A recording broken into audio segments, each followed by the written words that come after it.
काय आहे की मी आज जे 2008ला जे बम धमाका येथे झाला होता, ज्याच्यामध्ये 6 निर्दोष लोकांचा जीव गेला होता, ते आज मी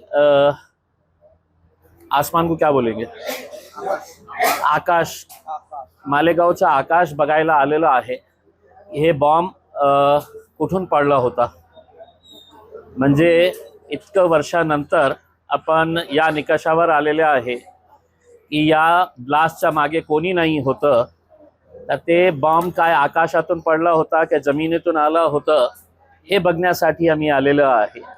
म्हणजे एका अर्थाने आपल्या इन्व्हेस्टिगेटिंग एजन्सीज असू द्या किंवा कोर्टाने जे निर्णय दिलेला आहे त्याच्यावर अनेक प्रश्नचिन्ह उपस्थित होत आहे की आपण जगामध्ये सगळ्यात चांगली इन्व्हेस्टिगेटिंग एजन्सीज कुठली आहे, तर आपली NIA कशासाठी स्थापित करण्यात आलं होतं, तर ते जे आतंकी घटना वारंवार देशामध्ये होत होती तर त्याचा स्कोप इतका वाईड होता, म्हणून सरकारने नॅशनल इन्व्हेस्टिगेटिंग एजन्सी आणि प्रामुख्याने त्यांचं काम एकच होतं की ज्या देशामध्ये आतंकी हमले होत होते त्याला शोधून काढण्यासाठी एक विशेष टीम तयार करण्यात आली होती. खूप चांगले ऑफिसर्स त्याच्यामध्ये इन्क्लूड करण्यात आले होते. आणि जेव्हा असा प्रकारचा निकाल येतं तर याच्या बाबतीत ही शंका उपस्थित होतं की आपल्याला NIAची गरज आहे का, की लोकल पोलिसांनीही ते केलं असतं. तुम्ही असा काय अद्भुत कारनामा केलेला आहे 17 वर्ष उलटून सुद्धा, की एक दिवस कोर्ट म्हणतं की नाही याच्यामध्ये कोणीही दोषी नाही आहे. आणि एक म्हणजे सरकारला प्रश्न विचारायचं आहे की जे मुंबई ट्रेन धमाका झाला होता त्याच्यानंतर असाच प्रकारचा निकाल आला. कोर्टाने म्हटलं की नाही हे 12 लोक जे आहेत ते सगळं निर्दोष आहे. आणि इमिजिएट त्याच्यानंतर सर्व राजनैतिक पक्ष, सर्व म्हणजे फक्त भारतीय जनता पार्टी किंवा एकनाथ शिंदे साहेबांची सेना किंवा अजितदादाचे NCP हे सोडून त्यांच्या सोबतच काँग्रेसने ही मागणी केली की नाही आम्हाला हे ट्रेन ब्लास्टचा जे निर्णय आलेला आहे ते आम्हाला मान्य नाही आहे.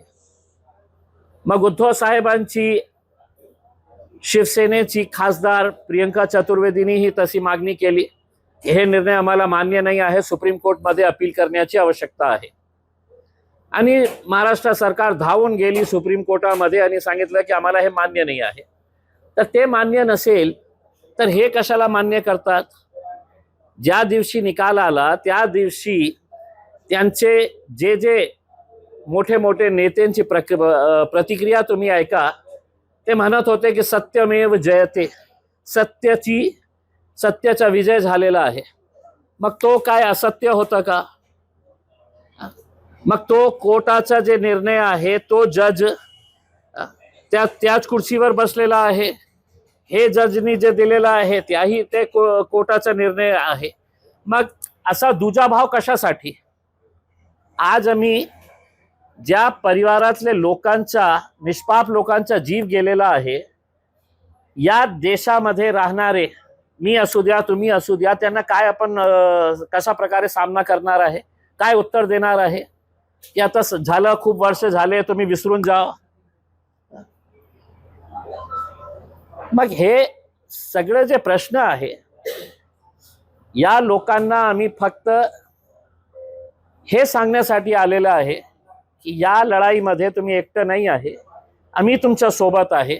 जिथे जिथे तुम्हाला आमची, आणि खऱ्या अर्थानं सांगायचे असेल तर माझ्या पक्षाचे अध्यक्ष बॅरिस्टर असदुद्दीन अवैसी साहेबांनी सांगितले, 3-4 दिवस पूर्वी त्यांचा आदेश आला होता कि मी मालेगावला जाऊन त्या परिवारातले लोकांना कमीत कमी, किसी का बेटा किसी का भाई का इंतकाल हुआ है, उसकी जान गई है, तर फक्त त्यांना हे सांगण्यासाठी की आम्ही तुमच्या सोबत आहे या लढाईमध्ये. मला मागच्या 3 दिवसामध्ये येणे शक्य झालं नाही आहे, कारण माझ्या विरोधात आता 13-14 केसेस रजिस्टर झालेले आहे. त्याच्यापैकी मेजॉरिटी केसेस जे आहे ते सगळं बोगस केसेस रजिस्टर करण्यात आलेलं आहे.